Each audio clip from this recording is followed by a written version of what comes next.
I'm here with Barry Kenimer. Um, I guess start with a little bit about who you are and your background and why you care about why do you even care about helping the next generation? Because not a lot of people do. Well, sure. I think, of course, I'm married, father of four.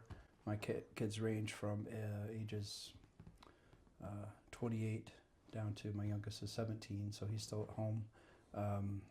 Older three are married, and I think mainly my burden for young people, and my heart really goes out to, let's say, 30 and under, that the opportunity I think that other generations have taken for granted isn't really there for those in that age group. And if you don't have grandparents and parents that are really involved in, how can I help you, instead of, someday I'll leave an inheritance to you when I die and you're 65 years old or something. That's not necessarily that helpful when you're trying to get a start today, because the times have changed a lot in the last, especially in the last 5 years, but 7, 8 years, and really since the financial crash back in 2008, the housing crisis. So a lot has changed since then, and it's, as I said, my heart really goes out to the people who are trying to make it, where almost everything's against you at that age. Yeah, because everything's against you. Kind of in general, you're not necessarily wise. You're not all these things, and then now the system is just set up to where previous generations could kind of fall into place. Sure. And this generation, Definitely. Anybody, let's say, if you came of age in the 50s and 60s, I mean, the recipe was simple. You just got married and had children, stayed married, bought a house, and you're going to retire with $1 million. And you really had to mess up badly to not follow that simple recipe and end up in trouble in your old age, where you couldn't pay your bills or take care of yourself in your old age. And really that continued on until I think the opportunity really was there for anybody that grew up in the 60s, 70s, even 80s. So people that are retiring like right now. Sure. And but even your average home price back in the year 2000 was probably somewhere around 130 or 40,000, 134,000. So it's a lot different than today, when your average price is, I believe, well over 400, and Here it is. you almost can't find a house under 500, with the exception of like West Virginia and Alabama and Ohio and places that, and these are definitely not urban areas. So you're talking about living probably out in the country. And so that's not where most people live, and it's not where most people want to live. They want to stay where their family is, and salaries have not kept pace. That's the frustrating thing, because I think older generations are just quick to say, "Well, I did it, and I hardly made any money. I made $3.15 an hour or something like that, or $7 an hour, and I managed to buy a house." Well, yeah, because houses were 28,000 back then. So things have changed a little bit. So I'll try to help my kids. I know you do too, but there's also I think the responsibility, if you know a way, or kind of if you've had some success thinking outside the box, that you should be sharing that with people, that hopefully they'll be able to do something similar. Yeah. So and especially, like we've talked before, about how you've acquired some properties in a out of the box type of way, unconventional type of way. Because just hiring a realtor and going out and buying a house is really, I couldn't do it again, not without radically changing my career and going back to work I'd probably rather not do, that took me away from home, where I'm traveling a lot, but that's what I would have to do to make that income if I had to start over today. So yeah, I liked particularly about a month or two ago when we were talking, you told me about you had approached an older couple that had a house that you knew they wanted to sell, but they didn't want to just sell it to a stranger, and they were open to owner carry, that type of thing. And so Mhm. they weren't their goals weren't the same as most home sellers. Like they didn't want absolute top dollar no matter what. They wanted to have some control over who came in. They like their neighbors. They don't want to just have some stranger come in that maybe would change the neighborhood or be loud or obnoxious or something. So they just weren't ready to give their house up to a stranger. So that's an opportunity Yeah. for young people. Yeah, if it's a place I'm thinking of, it was a really nice neighborhood.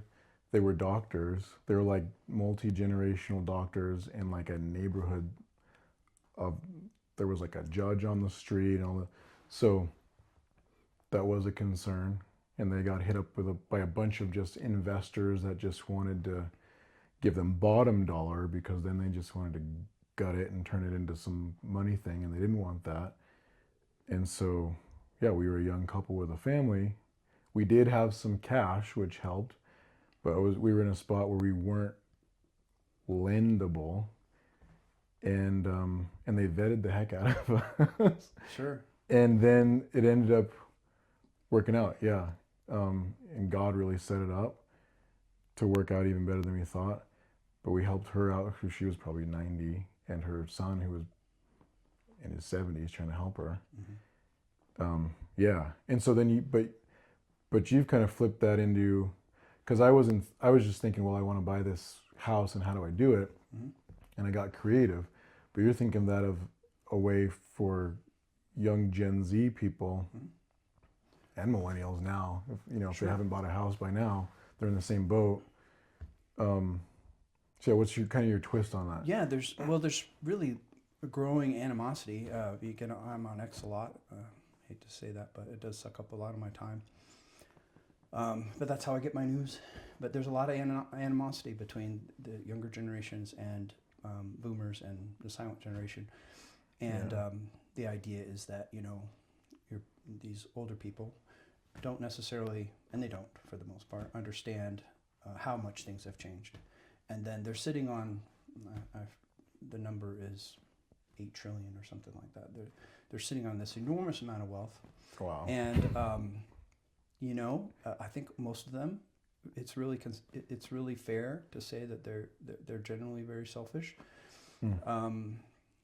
Not all, obviously. We know lots of exceptions, but generally they were brought up. That generation was brought up, and I know this is my dad and my grandfather, their age, to be self-sufficient, take care of yourself, make sure you save. So now they've arrived, they're in their retirement years, and they have this huge nest egg. They probably had definitely the same career, and probably even the same job for 20, 30 years, and then they have this pension and Social Security. Add that all together, they have a great deal of security, financial security. And most of it's in that house that they bought, for $20,000-$30,000, maybe up to $70,000 or $80,000, and now it's worth, $700,000-$800,000 or $1 million or whatever. And so for them, that's an enormous amount of security. And their advice to young people is just do what I did, and Yeah, worked for me. You can't. That opportunity's gone because basically the purchasing power of the dollar's just been decimated. That's only 10%. So what's the word for 99%? Yeah, I don't know. Completely gutted. And that's what they had. They had the benefit of the reason their gallon of gasoline cost 15 cents. It's because their money was actual silver, and you could exchange your dollars for gold. And so it had not been, for the most part, that was when they were growing up, money was.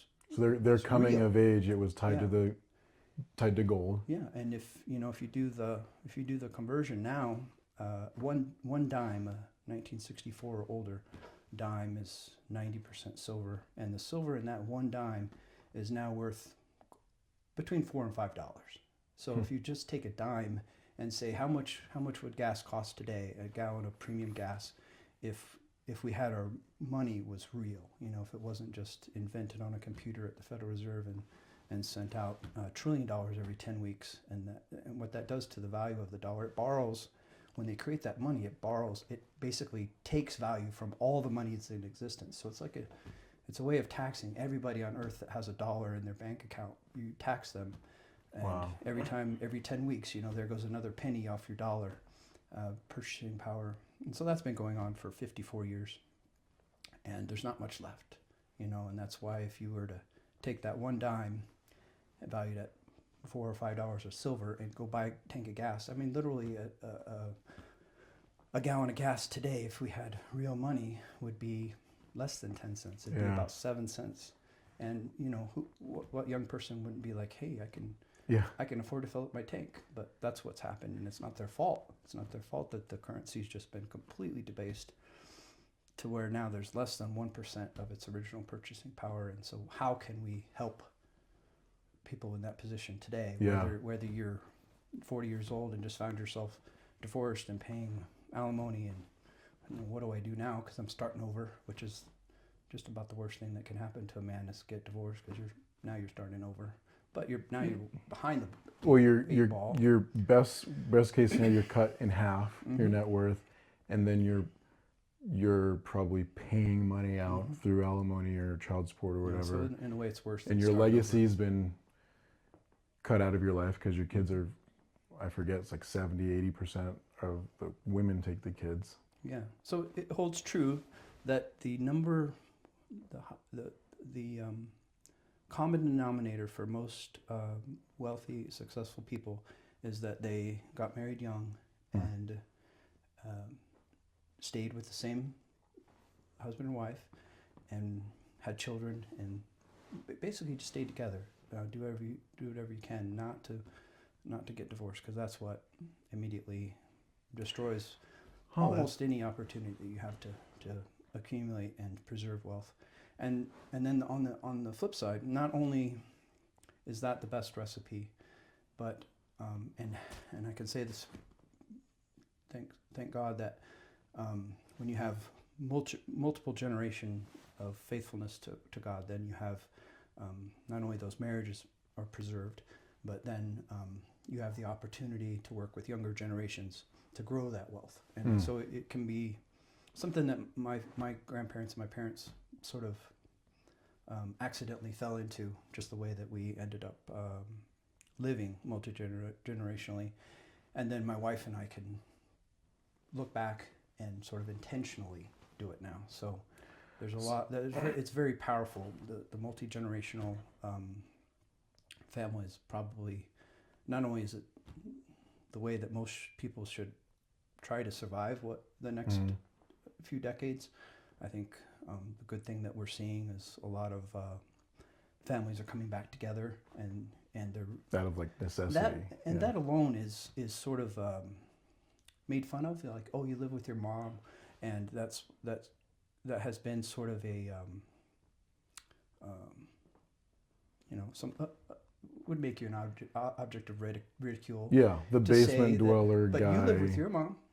I actually do live with my mom now. No, you really don't, but you're doing exactly what you should do. The Bible, particularly the oldest son, is taught that you inherit twice as much, but you also this is the when you're responsible. Yeah, when Esau, it says Esau despised his birthright. What that really meant was, no, he didn't despise his inheritance. Yeah. What idiot would do that? He wanted the inheritance, but what did he despise? He despised the responsibility. Now you get the responsibility before you get the inheritance. So now he knew what that meant. Oh, there's like, I believe Abraham had a household of somewhere around 3,500 people. And so now he would become, as the oldest son, he would become responsible He's like for the new all those people. CEO of this. There's no more going off on your hunts, having fun, doing guy stuff. That's what he loved to do. He loved to go hunt. Who doesn't? Live around the campfire and with his buddies, and drink whatever it is they drank back then, grog or something. That was what he wanted to do. So he didn't. Yeah. That's how he despised his birthright. But Jacob didn't. That actually makes that story make way more sense. And then Jacob's like, oh, bring it on. I saw my dad do it. It's exactly the life I want, and I'm ready to take responsibility for whatever you give me. So, you know, he gets unfairly sort of accused of being the sneaky snake, when reality is that he was the one that was was like stepping up to it. yeah, stepping up, willing to take responsibility, and take care of his parents.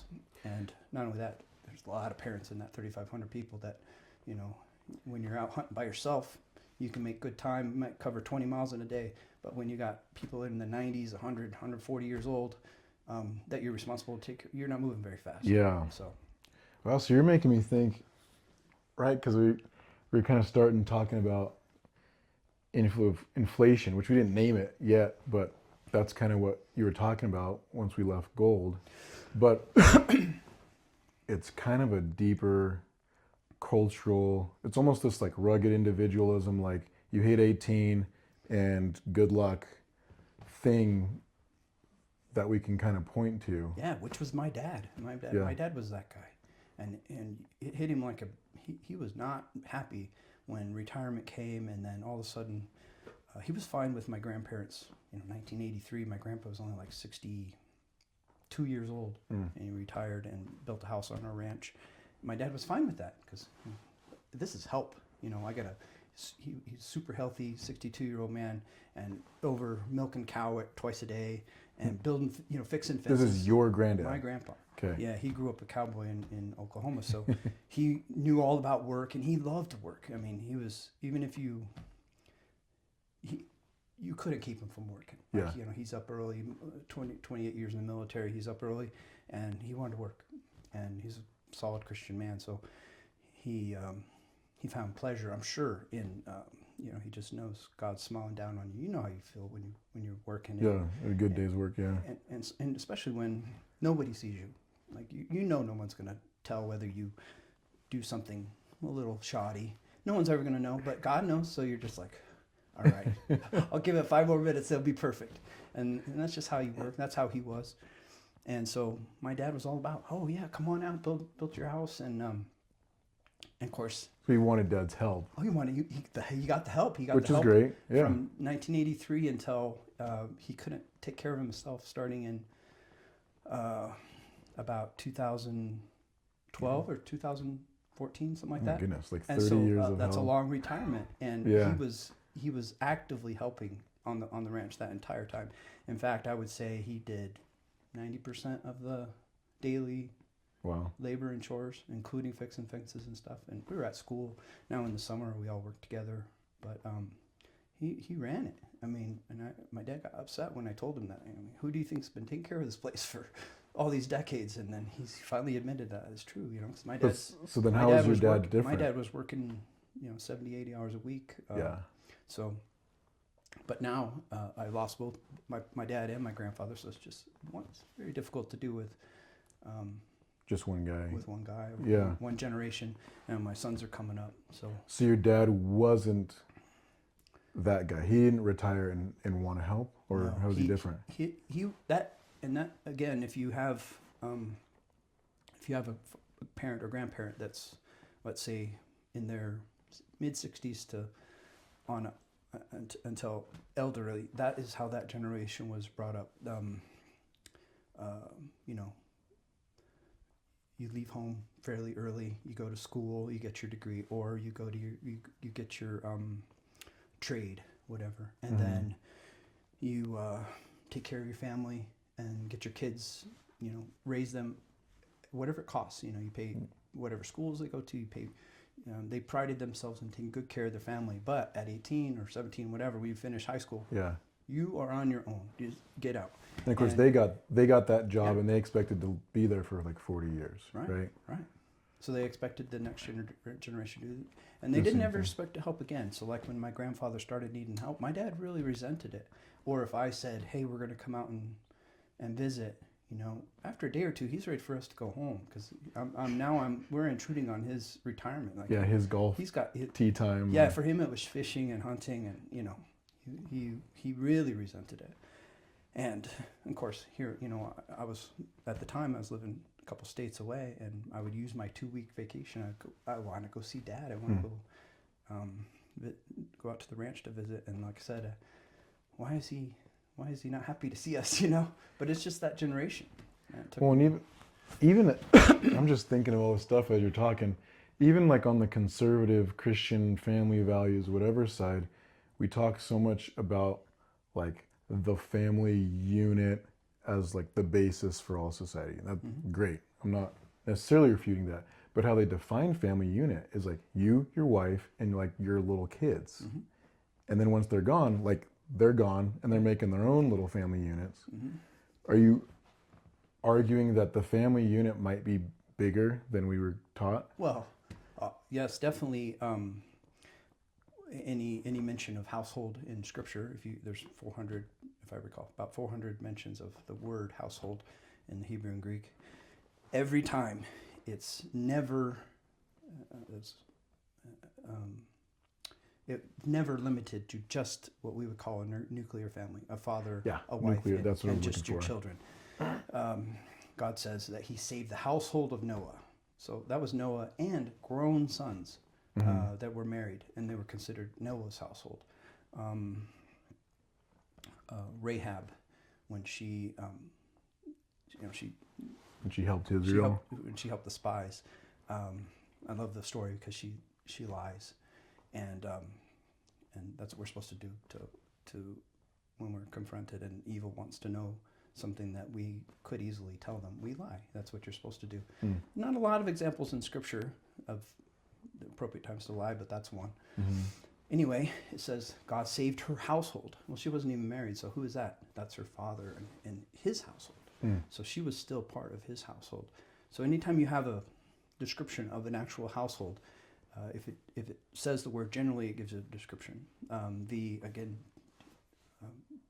back to being dishonest with government, tyrannical government. The midwives in Egypt, they lied to Pharaoh and said, "Oh, they're so tough. They have their babies before we can even get there. They just pop them out." And so what did God do? He rewarded them with their own households. So again, that is the idea of, it doesn't say He gave them husbands and gave them children. It says He gave them households, which is an idea that's far bigger. That's, He gave them husbands, but it probably then when you gain a husband, you gain, since they didn't have their own household. So the idea is that they're by themselves. They gained a husband and his household, so all of a sudden now they're part of something that's much bigger, much more powerful, much more able to weather difficult times, and so that was the ultimate blessing for a woman that was on her own, and it still is today, I think. So we've got to rethink this nuclear household, right? Because it's just from, like you said, your folks' side or from a parent's side, it's like, okay, get out. I sacrificed so I could go to your ball games and all this stuff. Me and your mom want to go to Tahiti. I want to golf and fish. And on the kids' side, or especially as like a young man, there's like this kind of shame. Like if you're not out after high school, you can defer that by going to college. But once you're out of college, it's like you got to be doing like your own thing, and mom and dad are just someone that you visit for Christmas. Yeah, and so people when I tell them that sort of my philosophy, and it's been sort of accidentally having success multi-generationally, that now we can make intentional. My dad didn't. When I realized that the day's coming where he's going to need help, that generation doesn't necessarily recognize that we talked about this a little earlier. That age group, say 60, 65 on up, they don't really plan for or even allow themselves to think about a day that's coming where they're going to need help. Is it just fear and pride mixed together? I think it's sort of do they not trust their kids to take care of them, or? I just think they don't allow themselves to ever think that life's just not going to always go on the way it is, and I have all this security. My house is paid for, I have my pension and my Social Security. And so they're just in this very safe place that there's a lot of people that are there, and they just think it's going to go on and on and on. And it can be frustrating for, if that is describing your parent or grandparent. they won't ever say that they need you, because that would be to admit that eventually they're going to get old and need help.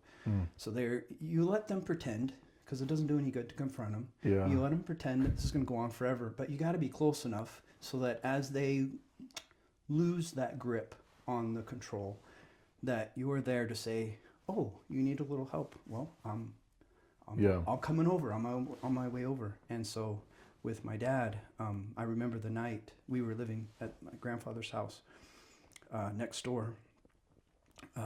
After my parents had added on to their house and my grandparents were living with them, there was my mom has died of Alzheimer's, and so this was at kind of the early in that disease progress, and she had left a burner on, and whatever she was cooking was just blackened. Yeah. It didn't even stop smoking. Like, it was done, but the burner was still on, and he had found that. He'd come in and found that, and he got scared. It's like, she could burn our house down. And so that night he got on the phone to me, and he had never asked me for anything before. If it was, I had to kind of look for it. If he needed help, he wouldn't ask for it. He would just say, "Oh, this." I said, "What are you doing today?" "Well, this and this," and you could tell he was like, which is way too much for me to be doing on my own, So he would even asking for help was not possible for him. But that night he got so scared. He's like, "I want you guys to move in." Wow. He called me on the phone. "I want you guys to move in." I said, "You mean like next month?" He's like, "Tomorrow."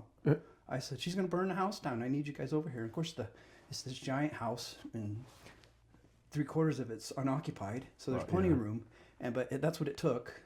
You don't know what it's going to be, but the idea is that you have to be there. So if I'm 1,000 miles away, he's not going to say, "I want you to move in tomorrow." Oh, what good is we have a brother house. far away? We have a house, kids in school, and everything else.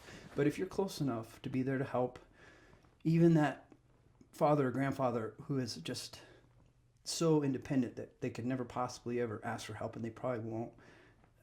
But if you're there when they start to need help, then you can start to step in and be helpful. And eventually move towards, that's the hard part. It's really difficult to consolidate houses. You're in the middle of doing it. I know yourself you've had your mom move in with you. And so, but it preserves an amazing amount of money.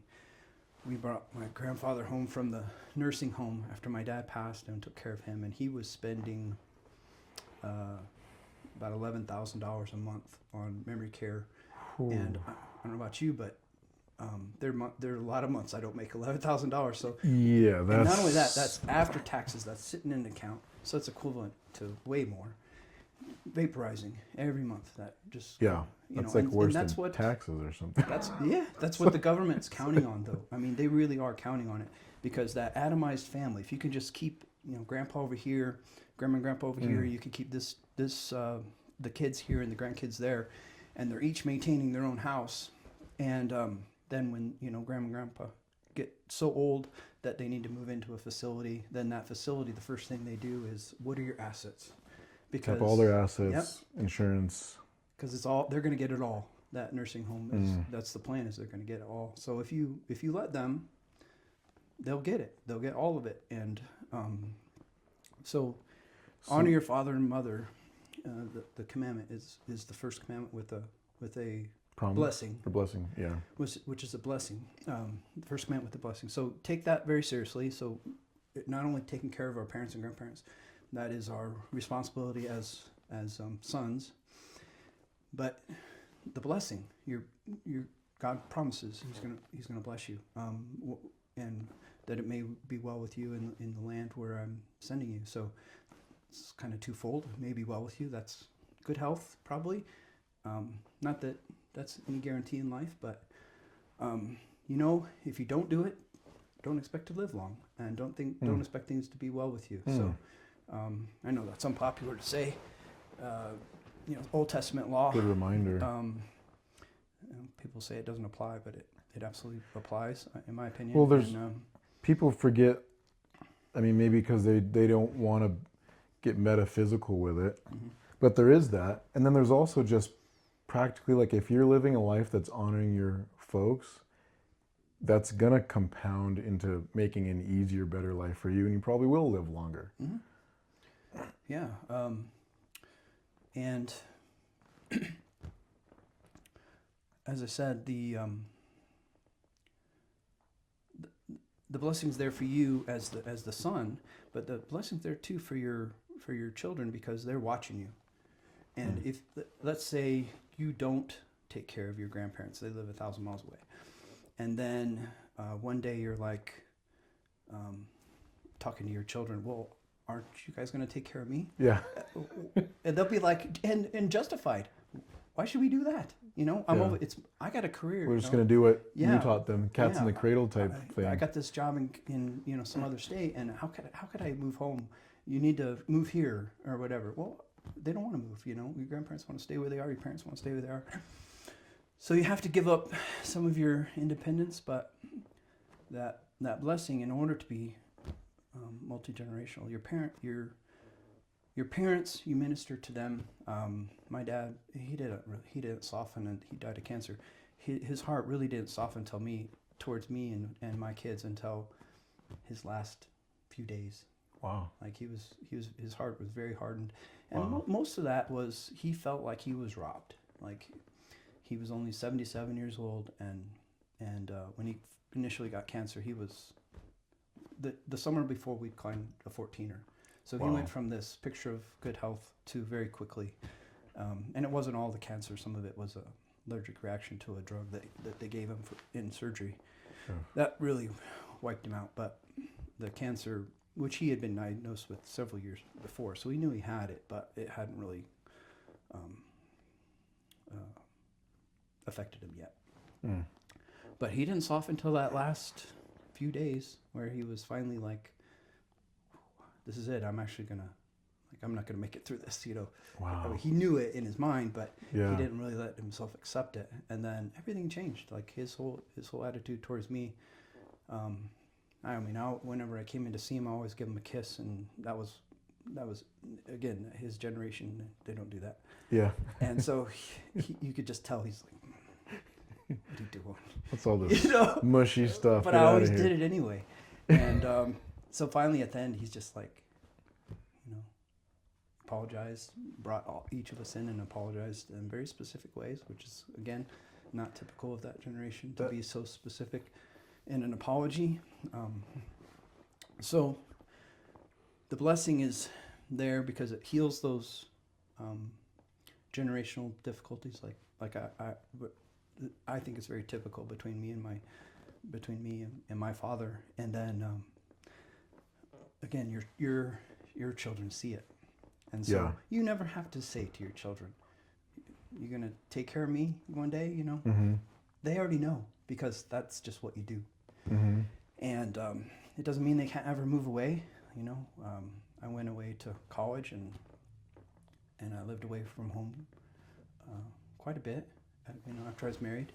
But when I saw my parents getting older and they're all by themselves on this 100-acre ranch and almost headed for their 70s, and they would never ask anybody to move in or move close. And so I just recognized, they're going to need help. So let's at least be close enough to be there when they do ask for it.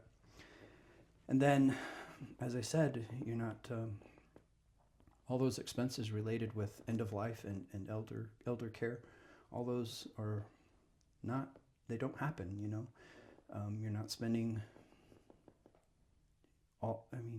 Virtually nothing. You're doing it. Your family's doing another. Yeah. It's another reason to have a bigger family because we were fortunate to have Allison and myself, and then we have 4 kids that were all at that time living at home, and so caring for elderly, which we did for, Long time. about 12 years. Yeah. I'm not gonna lie.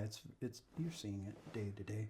It's From the difficult. beginning, it gets difficult. If you're just by yourself doing it, that would be very daunting. But when you're, we were a family of 6, and so right whenever I was at my wit's end, and because particularly Alzheimer's, I'm referring to, it can be like my grandfather went the mean way, so he went the mean route, and my mom, she became very nice, so that was nice.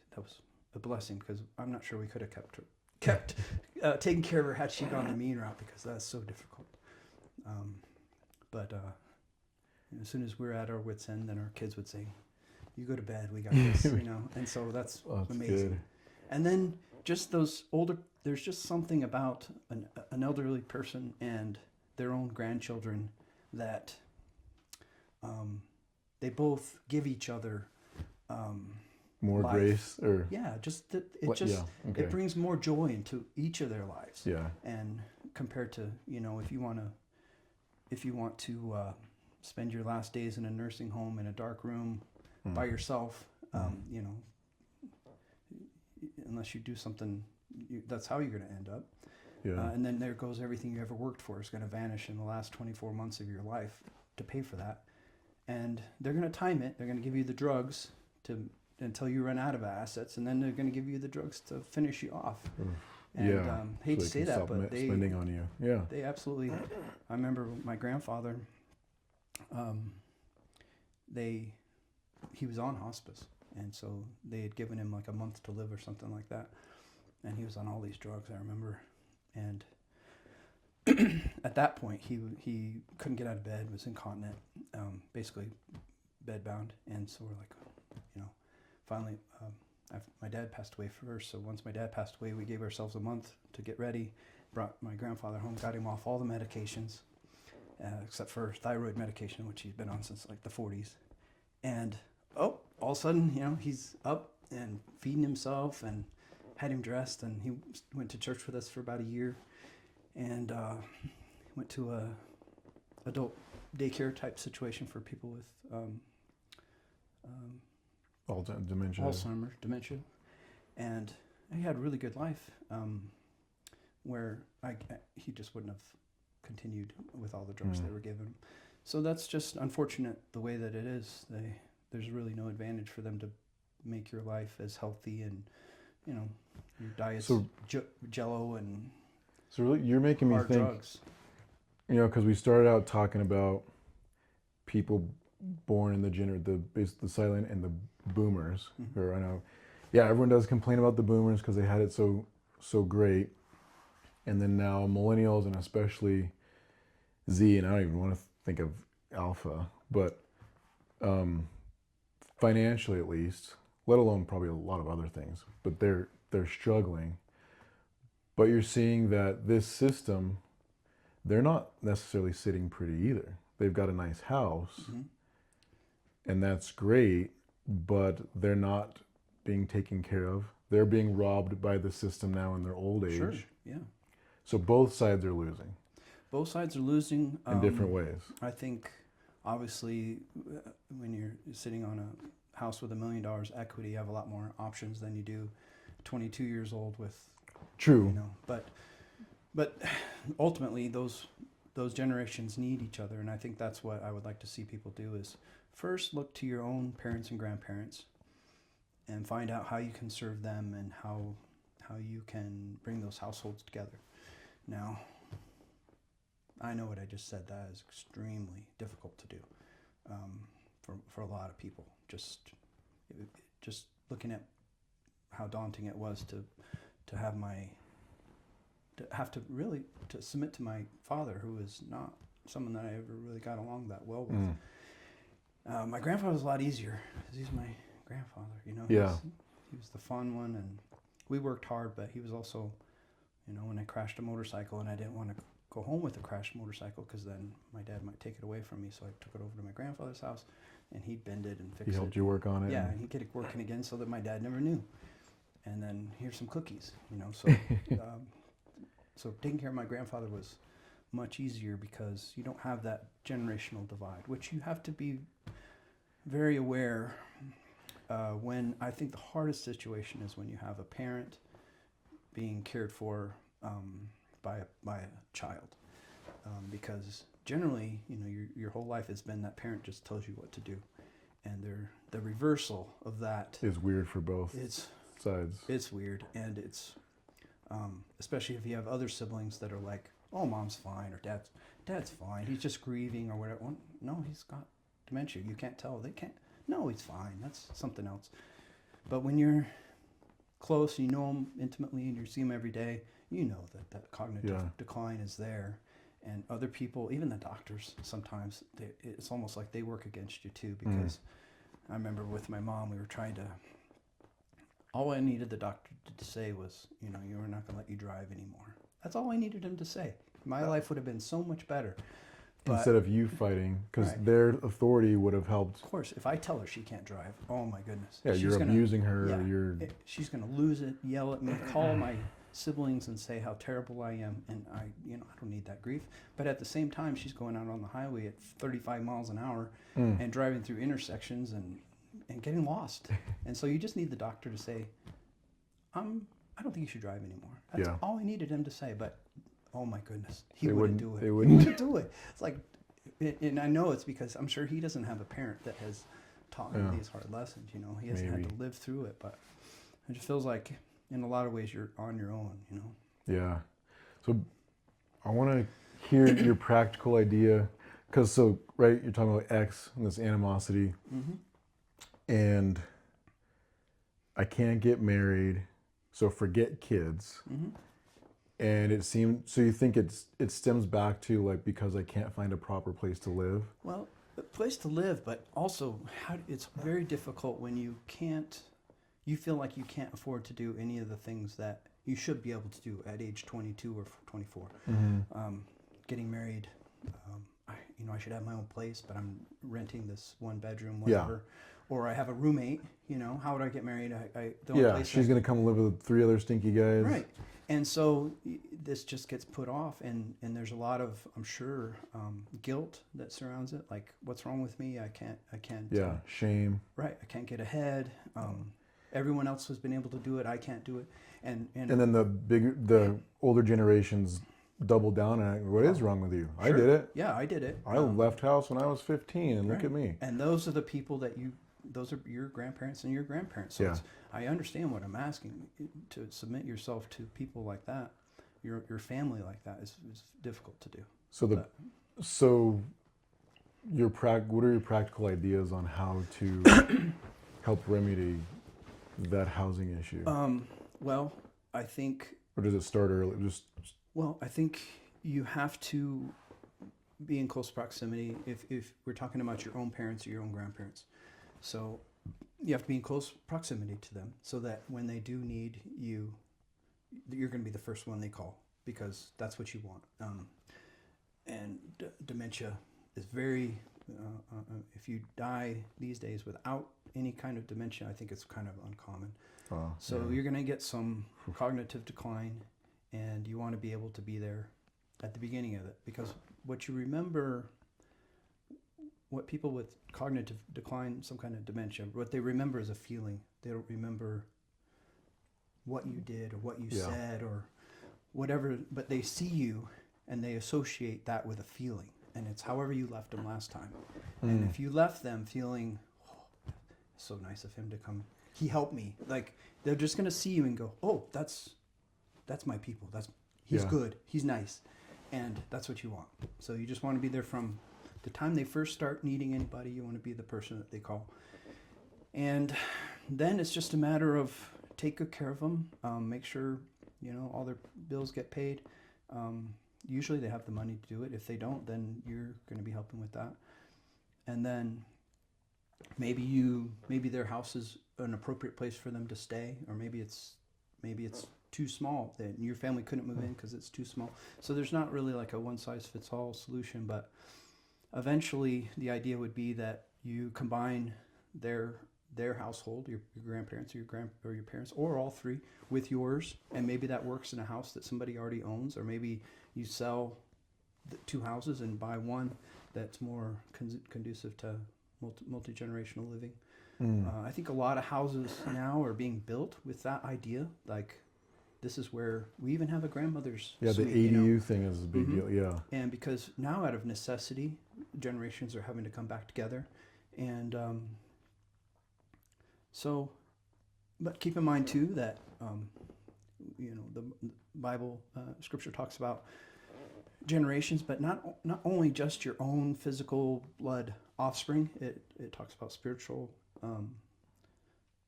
fathers and mothers and spiritual children. You think about like Paul and Onesimus. He says that I begot in my imprisonment. Well, he didn't have any children in prison. Yeah.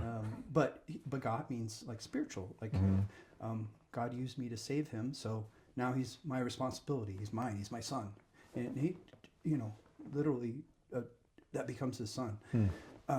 Loves him like a son. Wants to, make sure he's okay.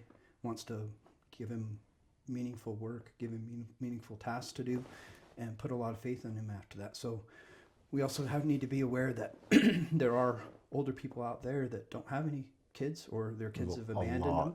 A lot. I mean, millions. And they don't have another generation that cares a whit about them. And, if we, like I expect, go into some hard times in the next decade, there's going to be some security issues as well. So I think anybody that's right now in their 70s and definitely into their 80s, I would think that'd be a frightening time to think, hey, if the police don't come right away when I call, we're on our own, and especially in rural areas, you kind of long for a son, and you long to have a younger family there just to keep you safe and provide that security. So because I'm 40, but I'm 25, even looking at 30. And because most of those people don't have houses and stuff, and they'd like that, but they can't quite get going. Maybe I've got a girlfriend or maybe whatever, but I can't quite get there.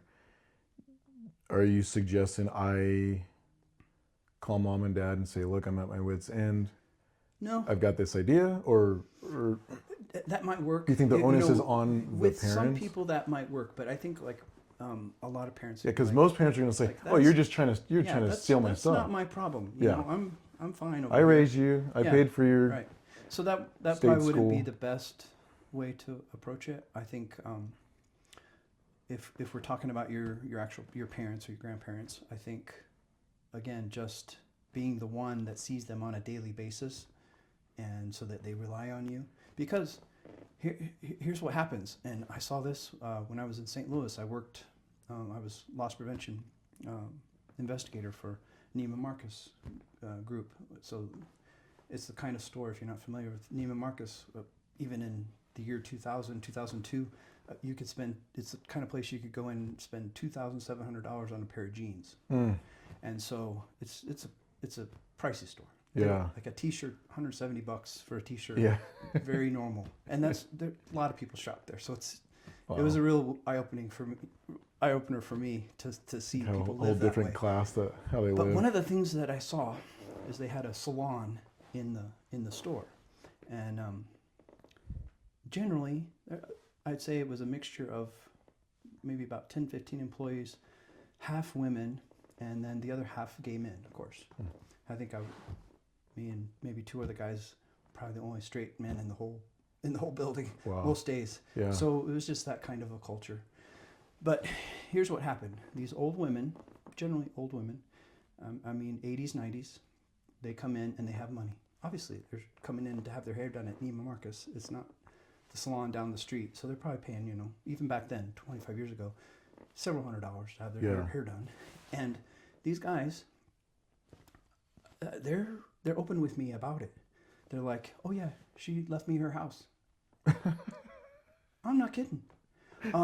She said that I needed a vacation, and she sent me and my boyfriend to Hawaii or something. Or to wherever. So the relationship. If you're not there taking care of, not to say that every grandparent or parent is wealthy. Obviously they're not. But this is worst case scenario. Worst case scenario. But that's not their parents. This is somebody else's. Correct. This is the hairdresser. Yeah.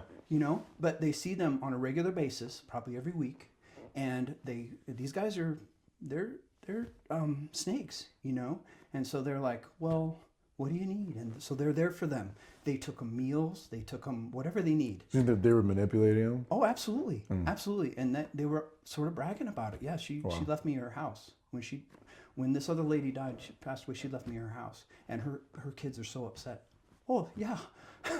But the kids were uninvolved. They didn't know what was going on. And then these guys are out there, hey, just sign this, and then they have everything. So you're saying, that kid needs to be there taking care of mom and dad, so they're not worried about giving it to the salon boy. Right. Well, just because that relationship's elderly there. people in general are very vulnerable. Yeah. They're vulnerable to, when they get the phone call that says scam. Those scam. Well, because they're used to the system. Right. We see. Yeah, they get those phishing emails where they need to call this number right away, and so they do, and next thing you know, their account's wiped out. So that's what I'm saying is everyone is headed there, whether you have dementia or not. Times are changing quickly enough that those scams are going to evolve faster than you can keep on top of them. Mm-hmm. And as a 70-year-old person, you better have someone that's younger and knows what's going on say, Dad, that's a scam. In your corner, yeah. That's a scam, or hopefully they don't now have your house or your whatever. So that's what I'm saying. It's super serious. You're going to be, if you just expect to live your life as you're in your nuclear family 2 states away from your parents, and then someday they're going to pass away and leave everything to you, I don't think that's going to happen. I think one way or another it's going to be all gone, whether through some probate and the government some just kind takes of it. Fraud or scam, or it's going to go to a nursing home. And so I mean, not only do it first and foremost because it's your job as their son, but also because you have to. You just have to. If you love them and you value their whole life's work that's gone into all that they have, and hopefully, one thing I think is missing for most people today, they don't have a place. Like, where are you from? You think about when you meet somebody, the first thing you ask them, oh, hey, my name's so and so. Oh, where are you from? Well. I think most people that are under 25 now, they're like, well, I've lived all over the place. Here and here. Nah, I've been here for a month, So they're not from anywhere. And so there's sort of this disconnected from, this disconnected feeling of, oh, what is my place? I know where my grandpa's place is. I know where my dad's place is, but I don't have a place. And so I think that's just part of, and it's very intentional on the part of government to make us feel that way, because if we can be atomized, if the household can be atomized, then there's no possibility that you could have any kind of strength long term. Yeah, because you don't have a people, you don't have a land. We're Americans, but America's so big. Mm-hmm. California and Massachusetts, they're your people, but they're not your people. Mm-hmm. Yeah, you end up, especially for a job, if you really want to someday get married and have a house and all that, but yeah, the only place that's going to pay me that is out in San Francisco. I got to take that job, and then there you are. Now you're out in San Francisco. Yeah. And you might make $200,000 or $300,000 a year, but most of that, you think you're doing great. Most of that's going to your house or your rent. It's so expensive to live there. So now you feel like I can't go home. How am I going to make a living if I go home? So you kind of have to prepare yourself that. So you think it's more so on the kids' end, just keep that relationship, even though it's been hard. You and Dad didn't see eye to eye. Learn to forgive him. Yeah, it's like anything else. It's like loving a child that is, now he's an adult and difficult and yells at me and everything. You still have to love him. Hopefully he's a believer and baptized, and I believe baptism's effectual. So, he's going to come back, but he's not necessarily going to come back if you're not working on him all the time, and calling him to account and And so you're talking from the parent now. From the parent end, but then it goes the other way too. You have the family that you're given. You don't get to go choose it, and so you make the best of it that you can. And like I said, I can't imagine too many people are going to have a more difficult time than I had with my father. But being there, being close enough where they know that you're able and willing to come help them at the drop of a hat, and then that day will come where they're like, oh, I need you. It doesn't, I'm convinced that day will come for everybody. Yeah. If you're there. Had I been 1,000 miles away still, he probably wouldn't have called me. Yeah. And it's So- true. We've had that day come for people who are not our blood, but their kids were on the other side of the Mhm. U.S. and we were there and took care of them. And then And now they almost And there's do some risks adopt there. you. You know, there's some risks there. You could care for somebody that's 65, and then they pass away at 82, and they leave everything to their children, Yeah. who haven't had anything to do with them. But I think that's unlikely. For one, Well, so how do you? if you're just there to take care of them, and your goal is to inherit their stuff, Then you almost deserve to not get yeah, it. you deserve not to get it. But if you're doing, if you're genuine, and your heart is really there to take care of them, they're gonna know that, and they're gonna love you. They're gonna love your family, and they're gonna start seeing you as, this is what I want. This is the legacy I want to leave.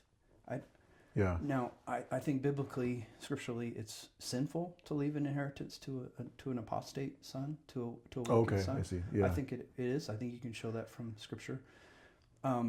So if you And so if you have a spiritual son, if you have a spiritual daughter that is everything that a son or daughter should be, biblically speaking, and honoring God, then a true believer is going to see that.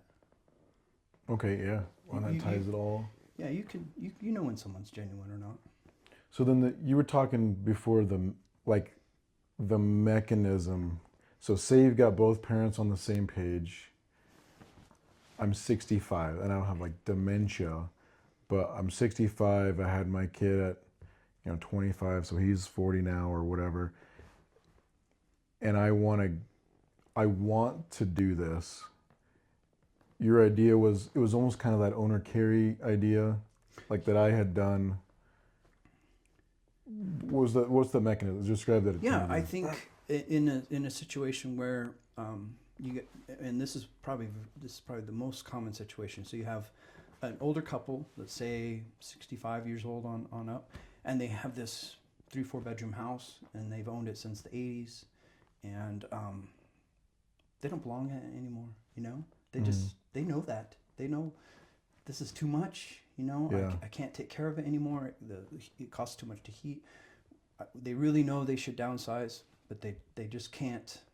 What does that look like? They've never done it before, so they just put it off and put it off and put it off. So someone like that, if their own children aren't recognizing that no one's really taking care of them, just giving them that good advice. But I think in a lot of cases they don't have children. A lot of people that do have children, those children are guiding them. Like, you need to sell your business. You need to get a condo. Yeah. You need to move to Florida and get a condo by the beach or whatever. They're giving them advice along the way. But so it's more people that don't have children that are in their lives telling them things that they should do, that end up in these big houses by themselves. So in particular in that situation where they don't have children, then I think what you did is very good. So that's an opportunity to buy a house that there's no way you could possibly buy. So you're going to go in, and I'm talking about people you probably know, like an elderly couple from your church or whatever. And so you're already friends with them. And so then they'd be more open to maybe have a conversation that looks kind of like, hey, I'm wanting to get married, or I'm newly married and we're expecting our first child or whatever, and I can't afford a house. I live in this dinky apartment. I have a roommate. It's really not good. You have this big house. What if, you let us have a couple bedrooms. We will buy the house from you. You can stay in the house, or you could take the down payment and what we pay you and move into something that's more, which will help you do, move into something that's more size appropriate for you, a condo or something like that. And then, you don't have to, if you can't have your dog, we could keep your dog. You just make it, whatever you have to do to make it as easy as possible for them to either stay in the house or transition to a different place. But the idea is that you're there. You're the person that, hey, I can't, the reason I don't want to move to a smaller place, how am I even going to move my stuff? I can't do that anymore. So we're just going to stay here. Well, we'll help you. So like try to rent to own from them. Yeah, rent to own, and the advantage to that, if you like own or carry, you're locking in a price legally. You know, you're gonna have to get some attorneys involved. You're gonna lock in a price that is not the absolute market peak for that asking price for that house, because that's, you know, that's what they would normally, you know, let's say it's appraised for 450, so they're gonna ask 475. Well, no, you can't afford it. But if you go in there and you're the type of person that they want in their life, you know, I can't afford that. Can we do something? You know, is there anything we can do? How much do you need? You know, hey, well, we only need 250,000, and so you negotiate a price, and then make payments to them, and then when you have enough equity, you could even, you know, go to a bank and finance it traditionally. Finance the rest, or and so you're not locked into a owner carry forever. But you're doing your job as a spiritual son to that couple, and you're allowing them to do their job as a spiritual parents to you. And those are things that God blesses anyway, promises. So we kind of, that's ultimately, you know, what we're doing is we're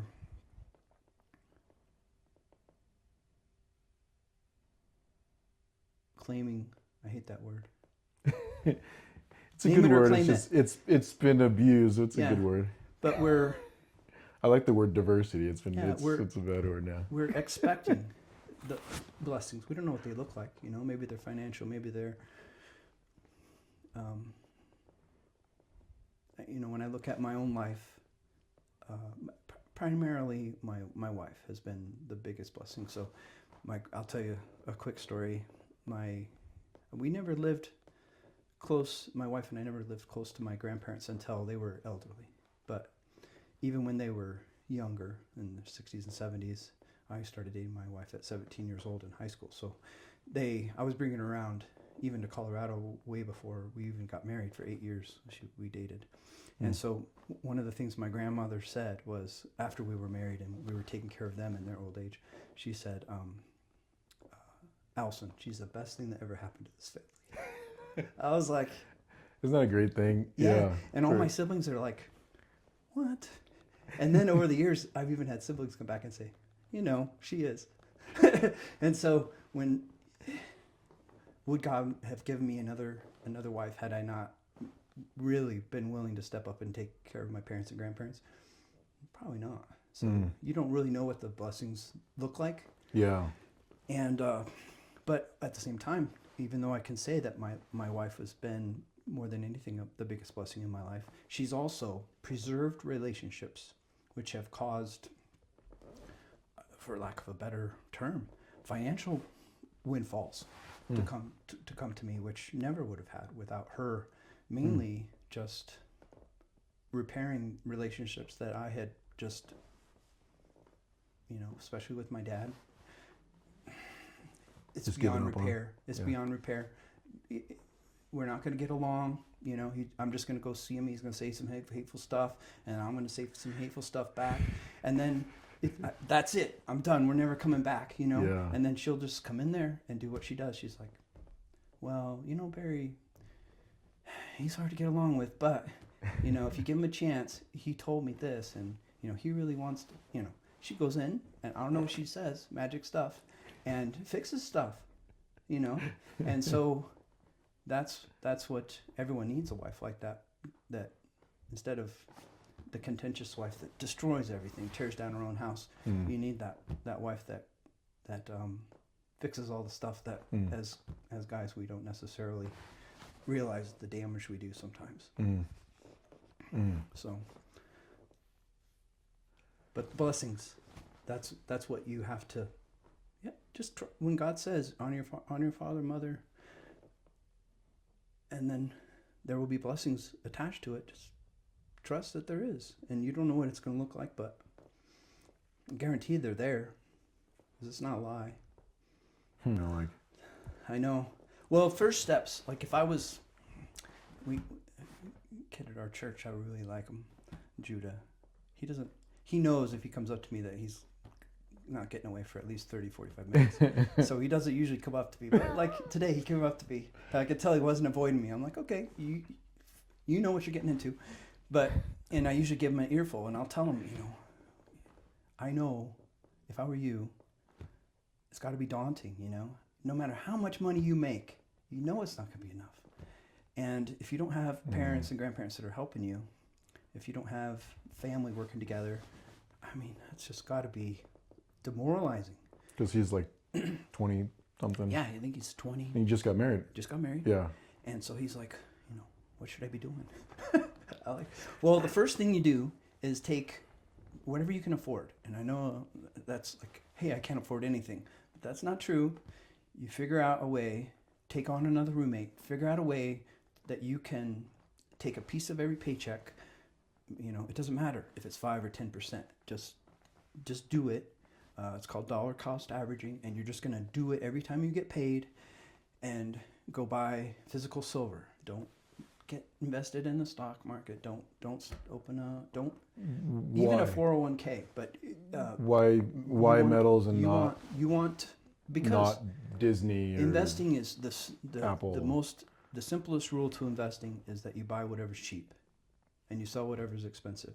So if you happen to have a house paid off right now and you're an investor, the best thing you can do is sell it and put it into whatever's the cheapest thing.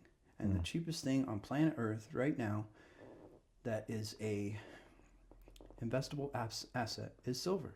And it's just because it just ran up 190% in the past year, doesn't mean that it's now too expensive. $80-$90 an ounce. But what if I see a stock that's $50 a share? I mean, well, I've tried. I invested in stocks, and I tried to do my best to pick them. And granted, what happened not long after that, so we're talking like 2000, 2002, 2004. And so I lived through a crash, so 2007. Yeah. I watched it vaporize, and it wasn't the end of the world because I didn't have a lot invested. But kids today, they've never seen a crash. They just think since 2010 until today, that stock market's just gone like this. Yeah. And it started now to top a little bit, maybe. I don't know what it's going to do, but I do know that eventually it goes back. But can't silver crash? Silver could pull back significantly, but I would look at that as more of a on sale opportunity. I mean, is to buy there for less. like a difference in the class of asset that makes you still prefer silver? So this is really easy. Silver is money. Gold is money. Nothing else in the whole world is money. That's it. Silver and gold. If you want to grow wealth and save wealth and preserve wealth, silver and gold. You're not even investing. It's not an investment. Buying silver and gold is not an investment. It is saving money. Because if you put, Jonah said this to me. I mean, Judah said this to me today. You're telling me that you're not getting ahead if you save in a savings account. No, you're losing. You know that. He's telling me that's dumb, isn't it? I'm like, yeah, it's dumb because he knows why. Yeah, sure, he knows why. Because just because you have $1,000 in the bank, tomorrow you have $1,004. You're still going backwards because the value of the dollar is decreasing faster than you could ever make, and that goes for the stock market too. Let's say you make an 8% return every year, which is pretty good. Yeah. Most places that investment firms, they'll advertise, hey, we do 8% every year. Well, real inflation is between 12 and 15. So now you're making your 8% and you're paying taxes on it to lose 4% per year. So there's really no other. Open. Come in. Come in. Mom wants me to let you know that Jane's here. Okay, we'll be on a little bit. Thank you.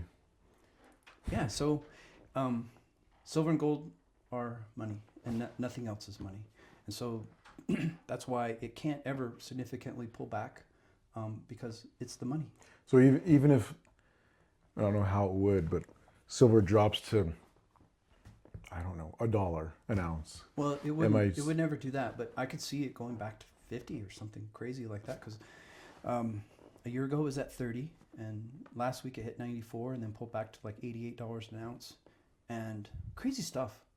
Silver's very volatile. So price fluctuates a lot, and so get very used to it. You know, if you bought at 88 and then it goes up to 94 and you get all excited, and then it drops back to 79, that's normal. Gold is first of all, it's hard to buy any gold because It's gone up quite a bit. $4,500 an ounce or $4,600 an ounce. So not too many people are buying it. And the other reason you should not necessarily be buying gold is because the natural ratio it comes out of the ground is 7-1. So about 7 ounces of silver come out of the ground to every 1 ounce of gold. So the mining ratio runs about 7-1. And throughout history, for the last 5,000 years, that the ratio in commerce runs about 10 to 15 to 1. So it's, for about 400 years, the silver pieces of 8 was the currency of the world, issued by, I think it was British. Could have been, I can't remember, pieces of 8. I think it's British. Well, they ruled the world. But that one coin lasted 4,000 years, zero inflation. Because why would there be an inflation? You cannot inflate a metal. You can go get more, but the price is always going to. So the exchange rate between that coin and whatever it is you're buying, a horse or a ship or whatever, it stays the same. It stayed the same for 4,000 years. And the reason that we see inflation today, the actual definition of inflation is the rapid increase in the supply of currency. So we're not even talking about money, we're talking about dollars, currency. And no currency in the world has ever lasted more than 50 years, and the US dollar is 54. 50 or 54 years 50 old. years? 54. No, like fiat type currency. Fiat. Fiat. No currency. No fiat currency has lasted more than 50 years, and we're 54. So people think, you know, hey, I'm putting all this money into 401k, and then when I'm 30 years from now, I'll have $1 million in the bank. 30, 40 years from now, $1 million won't get you a used car. I hate to say that, but my dad's first car was $200, and you could buy a brand new car. This is the power of precious metals, silver and gold. So in 1929, a brand new Ford cost $600 or 30 ounces of silver. 30 ounces of gold. So the exchange rate, or the price of gold back then was $20 an ounce. So 30 ounces of gold, buy a brand new Ford, $600 car. Today, 30 ounces of gold will... It's like $130,000 or something? Will still buy a brand new Ford. But that brand new Ford now costs $130,000. So do the math. I mean, if you had told our grandparents, hey, a Ford is going to cost $130,000, they would have laughed. Yeah, you no right way. out. You would have to. You'd be long because their gone before. houses weren't even close to that. Why would that happen? But so when I say that within our son's lifetime, a Ford is going to cost $1 million, a Ford is going to cost $1 million. That's like a gimme. It's going to happen if the dollar makes it long enough. But 10 years from now, a Ford will cost $1 million. So if you put all this money in your 401k and hope that you're going to have $1 million, what does that do? You're going to buy a car. You know, you work your whole life and buy a car. So you're going backwards. So what you can do instead is put a little bit of money from your paycheck, put it into silver, or if you can afford it, gold, or buy fractional gold. Like literally buy a Would you gram. hold that personally, or would you do like how they've got like a warehouse somewhere in Vermont with all your silver? You know, if you have a yard, you could bury it in your yard. You could put it in a safe. So you'd have it with you. I would, depending on the situation. If I was a 75-year-old man living by myself in a big house, I would not have it anywhere near me, because all you do is knock on my door. I open the door, you put a gun in my face. Where's your gold? I'm going to have to give it to him. Okay. You know, so every situation. Or just don't tell people that you've got it, I guess. Yeah. Or be a big blabbermouth, but you got, 4 or 5 sons around you. They're all armed. You don't have a lot of risks there, you know. If someone comes knocking on your door, open it up, and you got sons there with AR-15s. They're not going to be putting a gun. And again, they have to be living in your vicinity type of a thing. So everyone's situation's different. You can. I just mean as like an asset, because because you can buy a piece of paper that says somewhere out there is a bar of gold with your name on it, or you can have the bar of gold. I would say you absolutely want custody, or else it's not yours. If you don't hold it in your hand, it's not yours. Okay, that's Yeah, and if you have enough money to where you have enough that's dangerous, then Then figure that out. figure out a way to protect it. But if you're just like your average 22-year-old buying gold, they're buying 1 or 2 ounces at a time, and then they're going to have 50 or 100 ounces. And that's how you want to build. When my daughter was 12, I got her into buying gold, silver, and I would pay her. This is back when I would, for a chore, I'd give her an ounce. An ounce back then was $14. Yeah. And so I knew I was overpaying her, but at the same time, the whole point is to trying to teach her what real money is. So now she has 700 ounces, and she told me the other day, so that's like $67,000, and she's only 20 years old, and so that's the power I'm talking about. So she could. I mean, that's and 10%. Here's the crazy thing: 2 or 3 months ago, that was 30,000.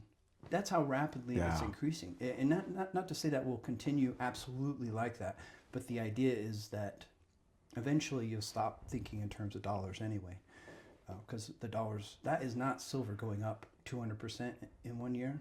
Silver's not going up. Silver just stays the same. What's happening is the dollar's going down 200% against silver. Yeah. That's how quickly the dollar's losing its value. So then, are you not a Bitcoin guy? You're not a digital guy because I can't hold it? I'm not going to say it's a total scam. I kind of feel like it's a scam. And like at all pyramid schemes, they benefit the people that got the early adopters. Yeah. And so obviously I regret when it was, I think the first time I started paying attention was under 1,000. And then it went up real high and pulled back to 3,000. I was like, I know it's going to go up. And everyone I'm listening to in financial media, like it's going to go up. But at the same time, I'm like, when you can buy gold and silver, why mess with Bitcoin? Because it could go up. It could go crazy. But again, you don't have it. You know what I mean? It's out there somewhere. And eventually you have to sell it and then buy something that you can hold. So like these Bitcoiners, they're so excited. I'm a whole Bitcoiner or whatever. Okay, you have 200,000 or 300,000 in Bitcoin somewhere out there. What's your number? How high does it have to go for you to sell it? And then what are you going to buy? What do you want? And they all, well, I want to buy a house, or I want to buy this, or I'm going to buy gold, or whatever. So ultimately, their goal is to go to something hard. To convert it to something a hard else. asset. And so just skip that. Skip it. Yeah. Skip it and save in money, real money. And it doesn't seem like it adds up quickly, but it adds up quickly. So if you're buying, even if you're buying 1 or 2 ounces every paycheck over 2-year time, now you got something. And it might not seem like a lot, but it does. It's very powerful. That it does add up quickly. And then it's so encouraging because, like I said, it fluctuates. You might be down 5 or 10. Now, it sounds ridiculous to say that because when I first started buying, it was $1. It would take a whole year to go $1, and that was exciting. It would go up $1 in a whole year. Wow. And so then they would crash back down. And you're like, oh, it's never going to do anything. But it's inevitable that it will, because every time they print dollars, everything that's physical is going to be affected by it, goes up. And that's why houses have continued to go up. But the problem with, if you own a house, it's good. Houses is just too fast. You can't buy it fractionally. Can't buy it fractionally. And you can't hold it yourself I guess you privately. could buy it into a REIT or something. Yeah. But well, you can definitely invest in real estate, in stocks too. But again, the problem with stocks, it's not so much that they fluctuate in value, but every time it does go up, you owe taxes. I guess that was the most daunting thing for me the first year that I was trading online. I got I started to do my tax return, and I got all this paperwork from the investment house I was going through, and it was 100 pages of trades and all the taxes I owed for each trade. Were they your trades, or were you using They were my trades. And so every time you move money, there's a fee, and then there's always tax on whatever you get. So whatever you get, just know that you're going to be paying taxes. And those weren't that's not unrealized gains. Those are real. No, and they keep talking about tax on unrealized gains. So which could destroy real estate and other stuff. Yeah, you're definitely not going to be able to keep your house. Property taxes. For me, what precious metals represent for me is the ability to stay in my house. So no matter what they do as far as property taxes go, because they increase every year, eventually I know I'm not going to be able to pay it. That day's coming because I own my house outright. So the day is coming where they're going to charge enough in property taxes where I can't afford to keep it. And that's another thing that old people, they know that day is coming too. And so they live in this $1 million house, but they got a fixed income, and they can see the writing on the wall. They know that all these people moving in from California or wherever, every tax increase on the ballot, they vote yes. We need a new rec center. We need a new high school. Oh, those poor kids, we haven't had a new middle school for 50, 30 years. Yeah. So, they just vote for all of it, and not realizing that, they came from a state where the cost of living was sky high, and they come here and they do the same thing And they're here. creating it. Yeah, and that's So- right, because all the Gen Zers that are looking at the boomers with envy and upset because they own their house, we've gotten to a spot in America, like, you kind of never really do own your house, because just taxes and insurance. Now, you could drop your insurance if you've paid it off, but then that's a huge risk, as we've seen all the natural disasters. And Sure. if your house burns down, then you're really exposed. Right. And insurance keeps going up and taxes keep going up. Yeah, so you need to be doing this anyway, just because you've got to be able to keep what you have, and that's primarily where I see my silver being valuable in the future, is just keeping up with my taxes, keeping up with that insurance. It's sad, but if you don't have it, you're gonna have to sell. Just sell, or think outside the box, and have your kids move in with you or whatever to make those meet your obligations. So, but yeah, because silver is still, even at $90 an ounce, a troy ounce, is still the cheapest thing on the planet. Just going by the ratio to gold, it's running about 50 to 1. So for if you're going online to buy a coin, you can buy 50 ounces of silver for every 1 ounce of gold. And again, going back 5,000 years, that ratio typically is between 10 and 15 to 1. In ancient Egypt, it was 1 to 1. So silver was just as valuable as gold. Wow. And that could happen again. It's unlikely, but that could happen again, because typically when silver runs, it overshoots quite a bit. So I would expect the ratio to come down to 20 to 1 would be easy. I could see it going to 10 to 1. But it won't sustain that. Probably won't sustain that. It could go back up, but and that's what makes it valuable to stop thinking in terms of dollars, because it really doesn't matter what your ounce of silver or ounce of gold costs. You just want to physically have it, because that's the only thing that's going to matter. Want to convert your dollars, because that's what you're getting paid at McDonald's or wherever you're working, as fast as you can into, I guess, other asset classes. The first one being silver, because it's the easiest to get into. Yeah, it's liquid. That's what makes gold and silver the perfect money. It is the only money, but it's also the most liquid. So it doesn't matter where you take that silver American Eagle coin. You could take it to South Africa, Zimbabwe, doesn't matter. And it's going to be worth, the value of that coin is going to be worth, it's kind of different a things. Global value. But I could see a lot of places in the world, you could probably take it and literally have a house. Yeah, I mean, with an ounce. Venezuela right now, I imagine 1 ounce of silver would probably get you a month's worth of groceries, maybe a small house, Wow. a car, something like that, a rifle.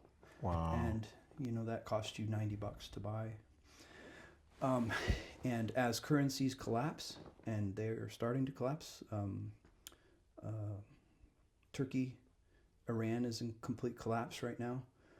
Their currency completely collapsed against the dollar. So we're just going to see this more and more. One by one, countries are going to begin collapsing. So, and then the dollar, the United States will be last, because we have the world's reserve currency. So it'll be the last currency to go. But in the meantime, all currencies are falling. The dollar's just falling a little slower. So you need something that will act as sort of a parachute to allow you not to fall, with everybody else, and that's going to be silver and gold. Is the idea to convert into whatever the Amero or whenever that happens, or just that maybe you'll just be buying and selling with now silver? Well, the advantage of having the most liquid asset on the planet, being silver and gold, The advantage to that is whatever it is Doesn't that is matter. value as currency, you can always get it with silver and gold. So whether it's, I mean, whatever replaces the dollar, or whatever country you end up transacting in their currency, whether it's the Chinese yuan or something like that, it's always going to be um, It'll always be respected or valued. Instead of like if I came to you with like actual a wad of cash, people might say that's not worth anything. well, to me. cash is way better than, you have $10,000 in your checking account, and here I'm going to write you a check. Or, Yeah. But if you got $1,000 in cash, people don't realize this, but there's only about $1 trillion in cash in the whole world. Wow. 1 trillion. So it sounds like a lot. So But we have 999 more than that trillion in digital dollars floating around yeah. in bank accounts. You're saying having cash under your mattress, where they always kind of used to make fun of you, like, oh, you're one of those guys, put it in the bank and earn your 0.001% interest or whatever, is superior to having it in the bank. Oh yeah, it's nothing in the bank. It's like, hey, I have money in the bank, but how do I give it to you? I don't want a check, and that day's coming. But so cash is not terrible, but a coin is an actual silver coin that somebody can recognize, or gold coin. So metals is actually king, but Yeah. but cash is a prince somewhere. Yeah, I mean it's still valuable, but if let's say the day comes you really need a truck, what are you going to be willing to? What is the person with a truck going to be willing to take from you in exchange for that truck? True, yeah, because you better have something good. even a check now, even with like really reputable, like we deal business with our companies, they hold that for So cash, weeks, depending on. I mean, yeah, cash will still play a role for the short term, but eventually, if you've ever seen pictures of Venezuela in the collapse, I think it was around 2010 or 9, literal cash in the streets. Like everyone in Does no one Venezuela care. was a millionaire. Everyone. I mean, you could walk down the street and with a broom collect $1 million or yeah, bolivars. yeah. Everyone is a millionaire. So that day's coming too. But because there are so few actual bills, dollar bills, $100 bills, whatever, in existence, there's finite number. So that won't ever be worth nothing. Where I see. Yeah, historically, like a Weimar Republic, they literally printed, like Zimbabwe, literally printed $1 trillion bill. Pretty sure that's not going to be worth very much for very long, But, actual cash, because there's very limited amount in the whole world. That $100 bill is still going to be recognized in the whole world. You're probably going to get your taxi ride or buy your rifle or whatever with that. It's not ever probably going to go to zero, but eventually it would go to zero. It's just going to be like, what else you got? yeah. But and there's other things, if you're if you're an outside the box guy, I call him the ammo king, lives in Nebraska, and he's like, Damn. yeah, I'll buy a little silver, but I don't know, I just don't know about it. And I said, well, just buy a little bit. And of course, he got the bug, and now he bought a lot. But I said, well, you're the ammo guy. Like, if I need ammo, you can custom load whatever I want, velocity, caliber, whatever. He can, and it's hand loaded, so it's going to be perfect. And that's what you want, consistency. And so I was like, well, you don't have to buy silver and gold. You can be the ammo guy. If someone needs ammo, but you're only going to trade it for silver or gold. So he was afraid at like $20 silver that he missed the boat. Oh wow. Yeah, he's like, How about that? well, I told him I started buying at 14, and he was upset, like, I missed it. It's now it's too expensive. And I said, that's okay. You can be the ammo guy, and you'll just take metals and trade for ammo.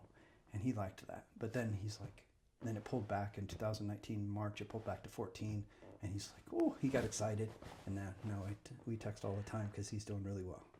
So would you suggest, if I'm 19 and I'm like, well, I like guns, so I'm just going to buy ammo and forget silver. Do you think they're equal in value as far as what you're talking about? I mean, investing to the right person. So ammo is very valuable. Yeah, I mean, that day's coming. We've seen it happen. We've seen shortages.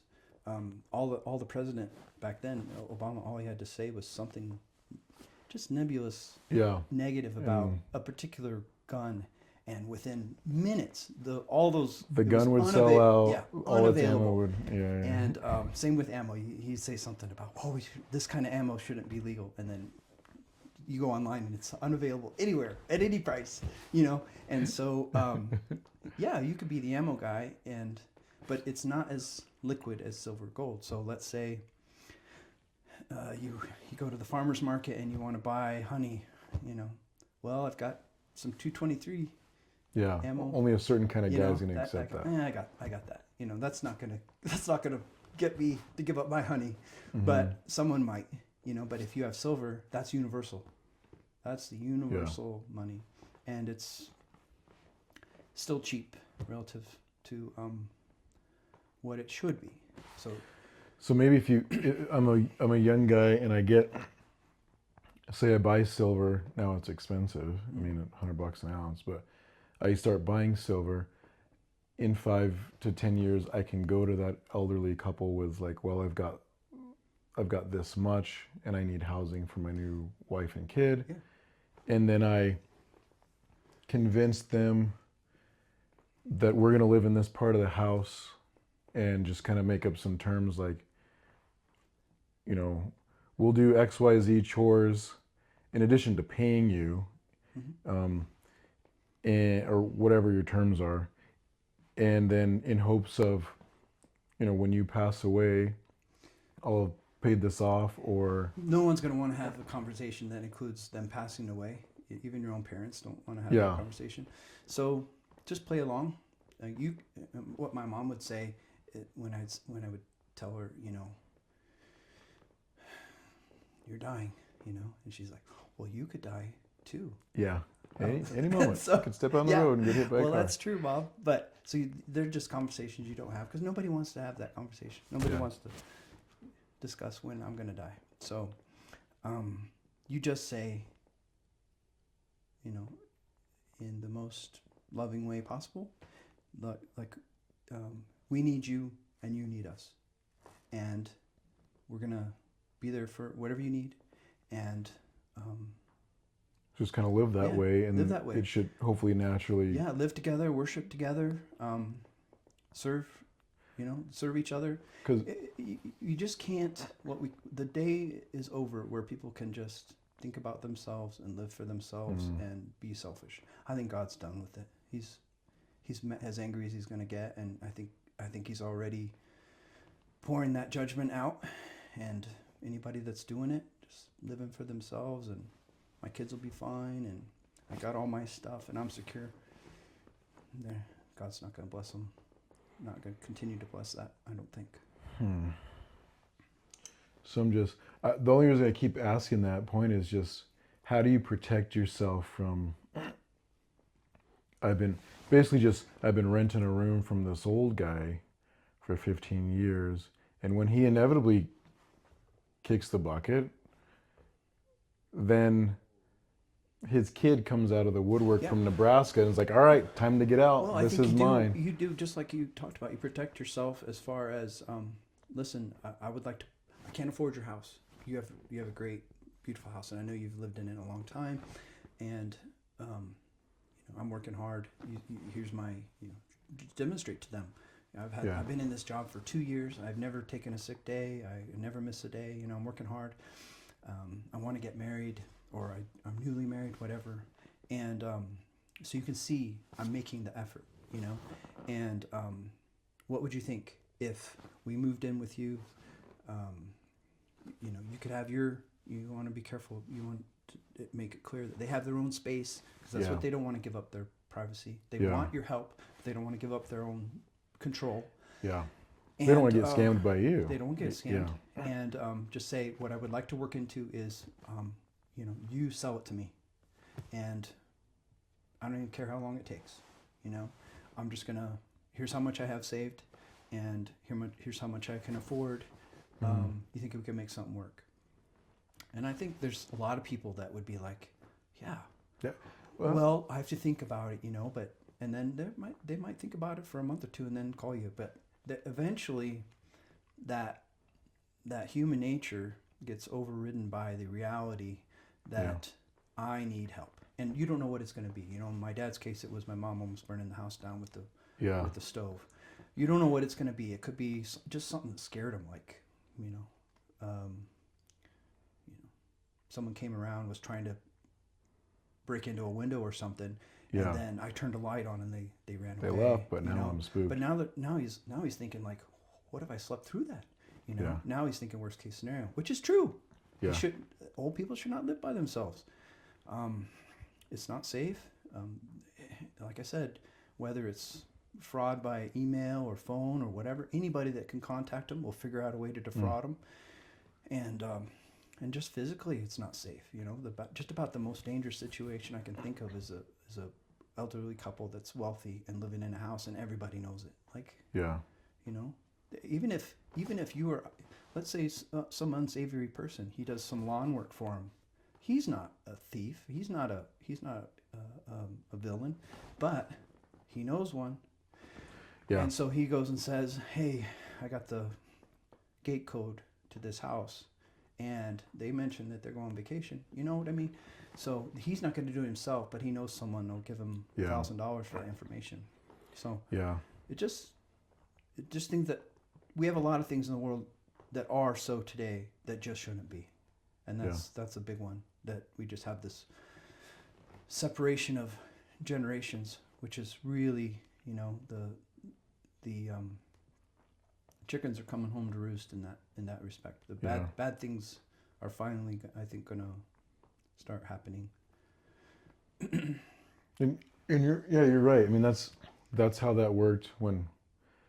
So this house was for sale, and so it wasn't like a "we're gonna live with you" situation, but it was for sale, and it was an elderly woman, and she had already moved into a nursing home, but it was like, well, we gotta, I don't know, get out of this house or whatever, and that was kind of the first thing I asked. I was like, well, you've got like, 4 sons. Granted, they're in their 60s because mom's 90, but they've got grandkids upon grandkids, and like no one wanted this house for whatever reason, which was like a great house.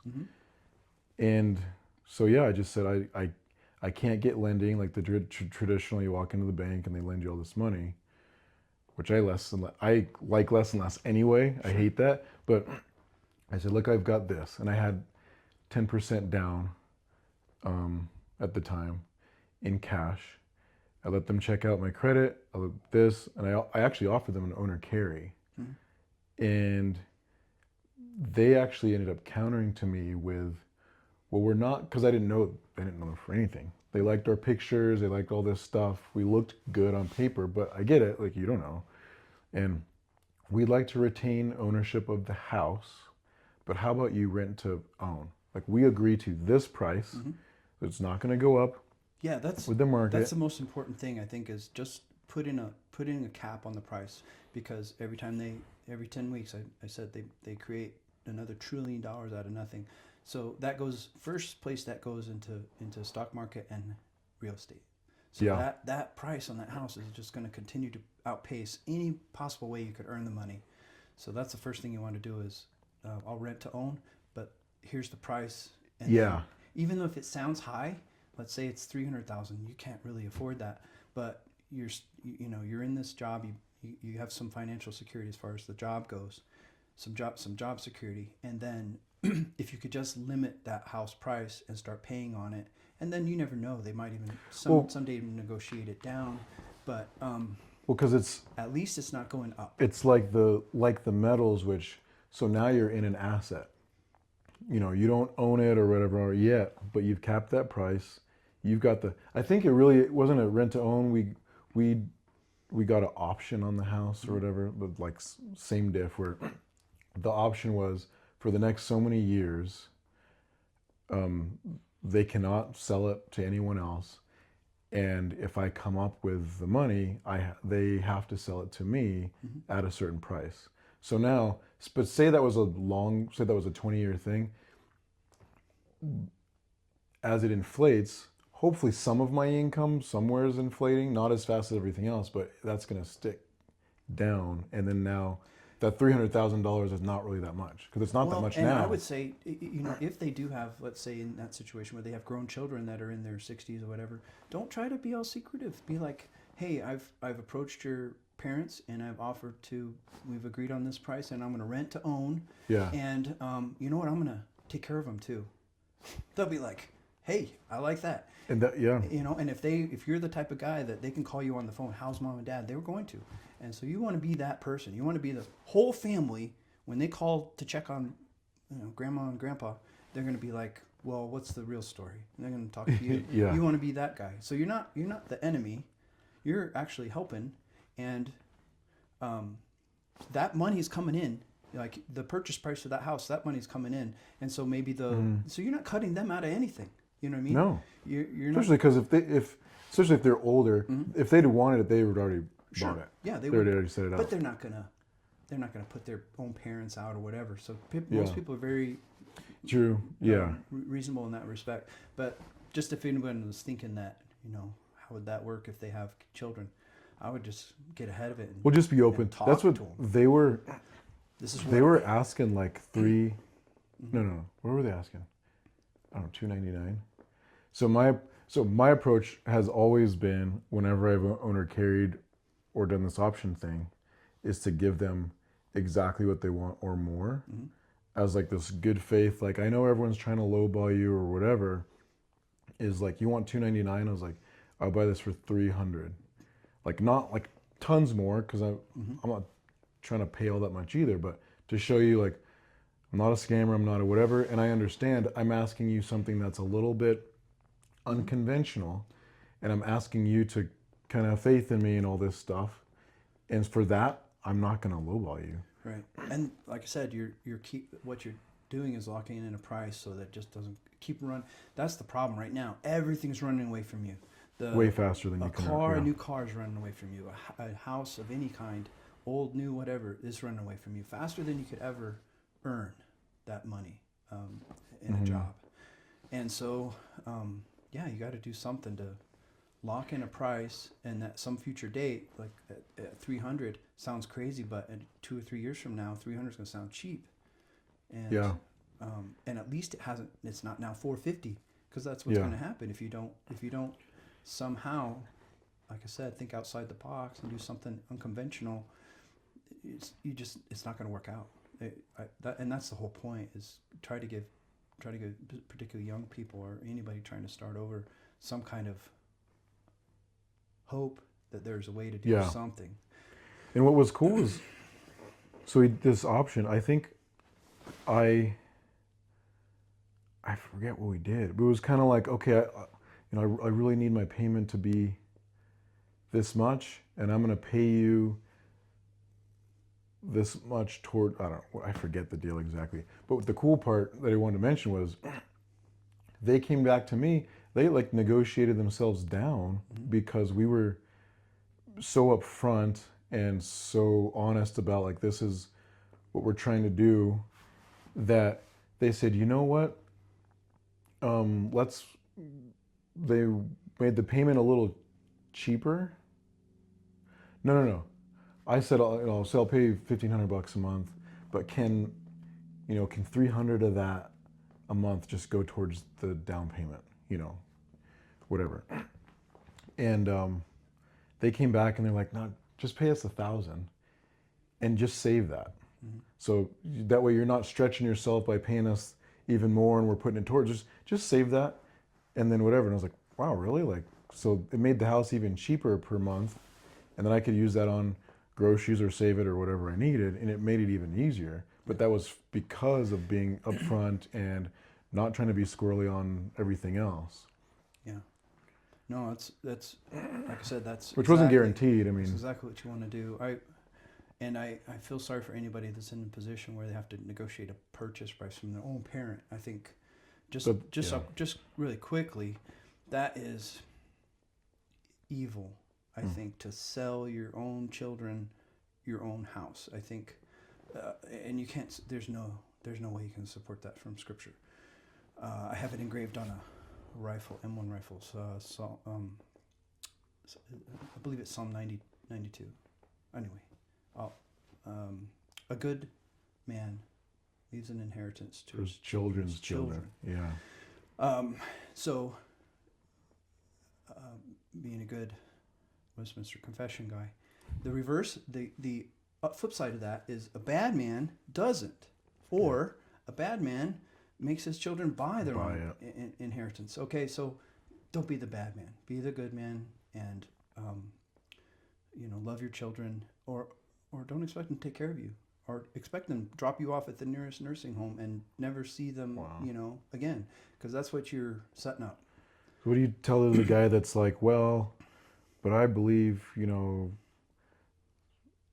know, just this kind of like, I don't want to spoil my kid thing. Like, you're going to pay somebody to take care of you. And if you wait until it's the lowest bidder hiring the cheapest employees, then they are going to drug you up and leave you in that bed. And I mean, nobody wants it. Nobody wants that. So do the right thing. Wealth and houses are a gift from fathers, but a godly wife is from the Lord, right? So you're supposed to be working hard your whole life and living frugally and preserving wealth. And if God blesses you with great wealth, then it's not for you, it's for the kingdom. And the kingdom, in order to grow, the way God normally does that through generations and generations is through offspring, godly offspring. So that's what you should be working for, to not to make your kids rich so they never have to work or anything. That's a ridiculous goal. You just want your family to be secure, and they're still going to work hard. They're going to see you work hard. They're going to know that that's part of life. And there's no retirement in Scripture. Not one place ever does it mention retirement. No such thing.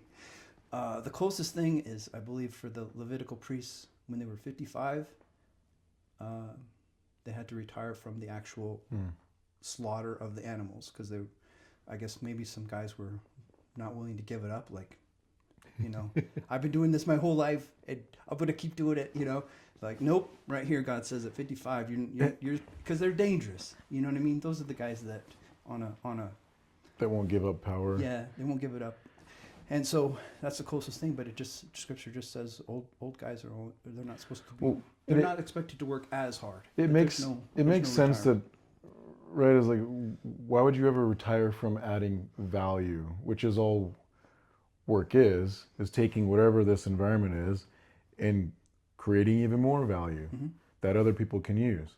So you might get to where you're not strong enough to do whatever it was you used to do, not sharp enough to do, but you can always find a way to add value to other people's lives. Sure. And in that way, you never do retire.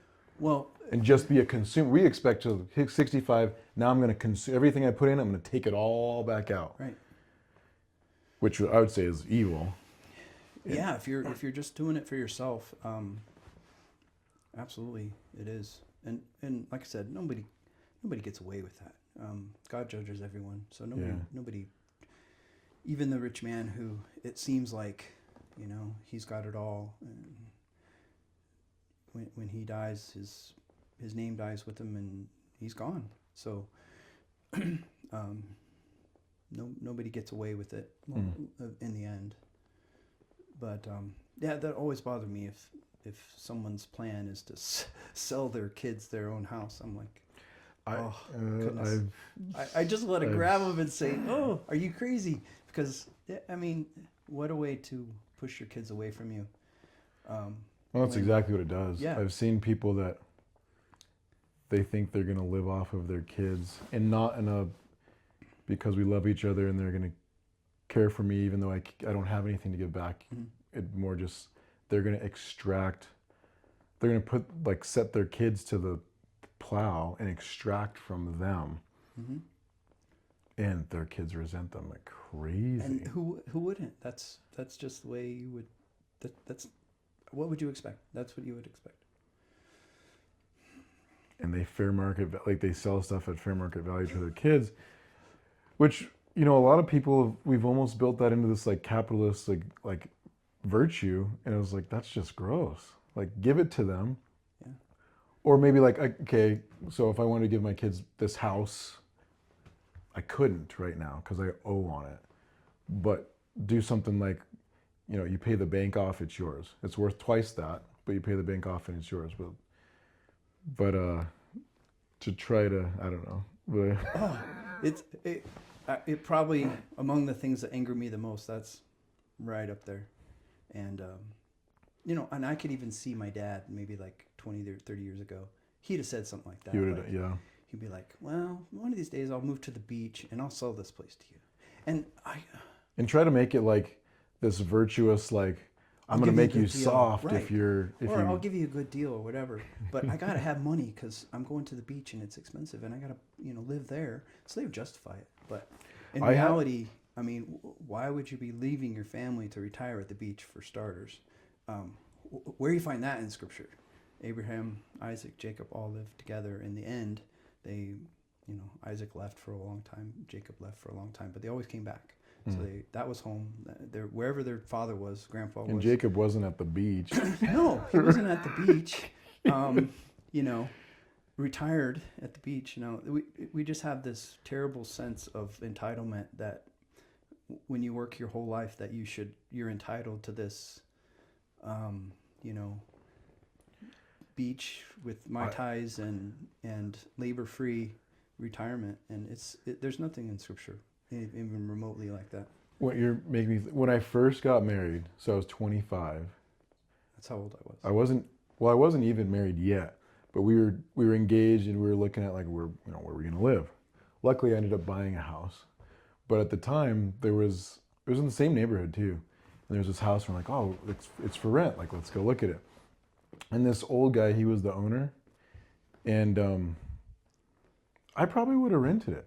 But it was, it was like $1,200 or something. At that time, I was like, well, it's kind of expensive, but I'm getting married. I want to treat this girl right, whatever.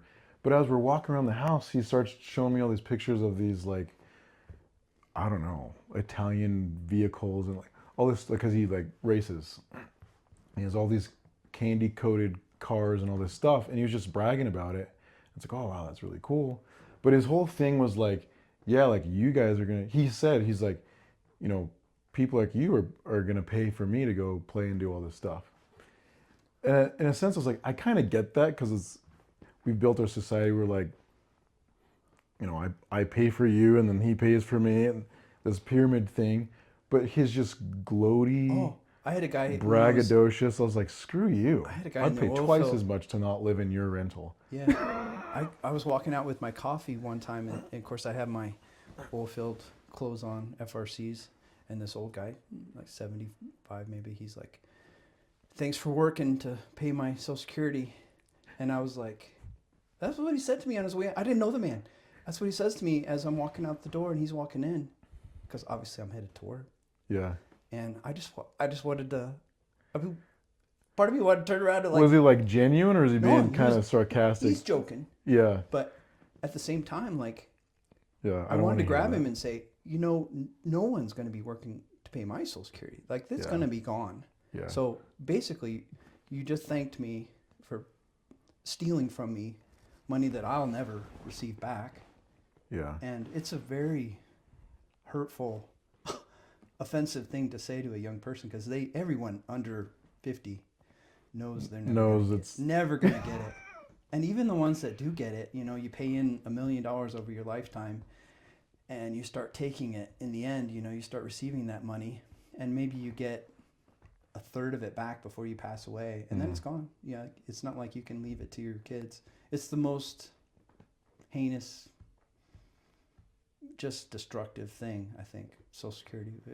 Even from the beginning, I remember reading about one of the first ladies that received it had never paid into it because it was a brand new system, but she was the first person to collect. Like when the law was passed to the first person to collect, like she was the one. So they did this story on her, and I was like, if one godly man had been in the room, he'd say, okay, we're going to start collecting the money, and 20 years from now we'll start paying it out. But they made instantaneously people eligible when they put nothing in. And so from the very beginning, from the very first day, it was never a righteous an system. investment of your money. Yeah. It was always, from the very beginning, it was just the young, you steal from the young to pay for the old. Mm. So it needs to die, and it will eventually, but I just don't know what age they're going to cut that off, because they'll have to eventually. I don't think Yeah. I'm going to ever get any of it. I don't expect any. Hello? Were we kicked out? No, Gene showed up with a lot of whiskey. Should we, Like, we were having a lot of should we come show our thankfulness? We've been having fun. So he's just wondering You where you are. want some whiskey? He's been here for like maybe 40 minutes. Oh Okay. man, okay. We'll wrap up. You don't have to, but I've been we'll, talking to we'll him let you about guys. We'll let you guys close out. All right, we're closing out. Yeah, yeah. Okay, come in. So anyway, sorry that was. No. Yeah, Um, we should save something for a future date.